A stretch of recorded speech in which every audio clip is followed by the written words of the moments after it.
The Gisborne District Council says it is investigating how so much logging debris was washed downstream after flash flooding hit the Tologa Bay area yesterday morning. Local residents say they've been raising concerns for years about the mismanagement of forestry slash and say they were lucky to escape unharmed as more than 200 millimetres of rain fell in just 24 hours, sending a torrent of debris through properties, clogging up rivers and destroying businesses. The Environmental Services Director at the Gisborne District Council, Nick Zaman, says the debris has come from 2 logging companies in the area.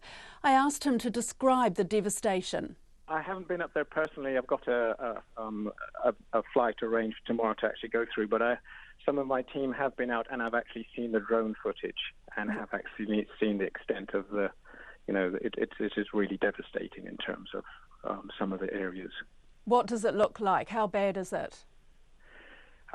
There is significant amount, we're talking millions of tons of woody debris in areas strewn across the place. So it is very significant in terms of our infrastructure, block passes, bridges, and other areas. Is it worse than Bowler 30 years ago? No, I wouldn't. I wasn't here 30 years ago, but I wouldn't say it is as bad as that. But it is significant, and the last big event that we had was Cook. And who's responsible for this? I mean, the forestry companies, should they take some blame for the volume of the slash and logs?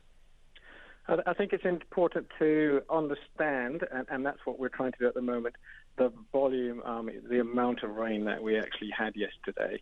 In some places we had 266 millimetres, particularly around the area where there's lots of slash in a 24-hour period.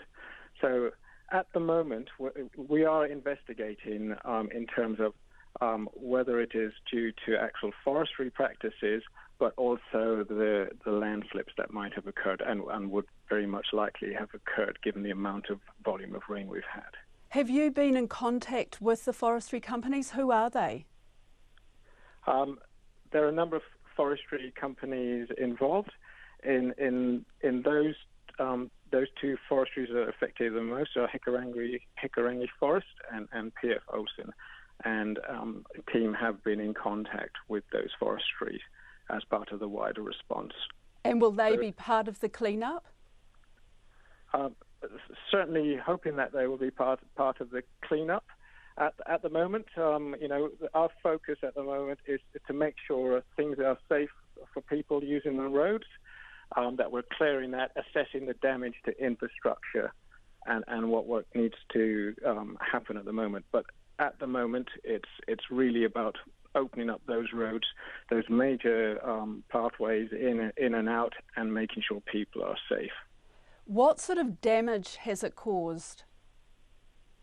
As I said, that at the moment we're actually assessing what damage, and there have been a significant number of bridges and other areas that infrastructure has been affected, and it will take us some weeks to actually assess those, but the main priority is to actually, move the material and get that those pathways, those corridors open and running again. But we understand from farmers who have been on RNZ earlier today that this is an ongoing issue with the amount of forestry that's going on there, with the slash and the logs, and that one farmer called it a hot potato. Are you aware of that? I'm aware of that, and it is certainly devastation, and particularly those who are affected and those in the community. And we have been working with the forestry industry in terms of improving practice, and also through our freshwater plan, we've made things a lot more stringent in terms of what is actually required and what is going to be required to be done in the future. And are these forestry companies going by those rules? I mean, have you had cooperation from them? We have had cooperation. We are working with them. It is very much, a change and bringing the forestry industry along in terms of educating them.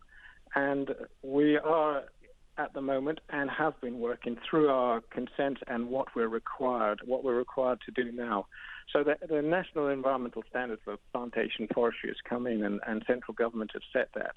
But we're looking at we have got more stringent rules, and it's about bringing those in and making sure that the practices are adhered to. So Nick, have they breached their consent here, or is that too soon to say?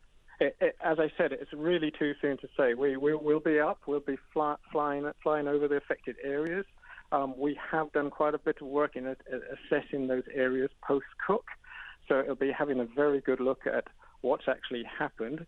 And as I said, it's very much likely to be a combination of both practices, but just the sheer volume of rain that we've had, and land flips, which are very, very common. It could be a mixture of wood that has been there in the past that has been settled, or it could be due to harvests that have gone on, and we will be looking at, and that's what we're investigating over the next couple of weeks. Are you surprised no one's been injured?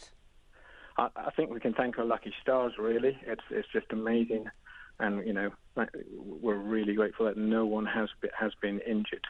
A lot of damage though, and farmers are saying that they're the locals who have to bear the brunt of it. A lot of damage to their farms, to fences, as you say, to bridges, and yet these forestry companies are either offshore companies or based in the city who, are removed from the day-to-day situation and the damage that it's caused. I think it's important to put this in a bit of context. Forestry is a very big part of the sector up here as well. And so, it does have a future here in the Gisborne region, and it's very difficult, that balance between ensuring that the sector, what it does and how it moves forward in the future, is sustainable, and also with the developing economy. So it is important, and it's striking that balance with both the communities and the farmers and the forestry, and working through what that looks like in the future and how that works.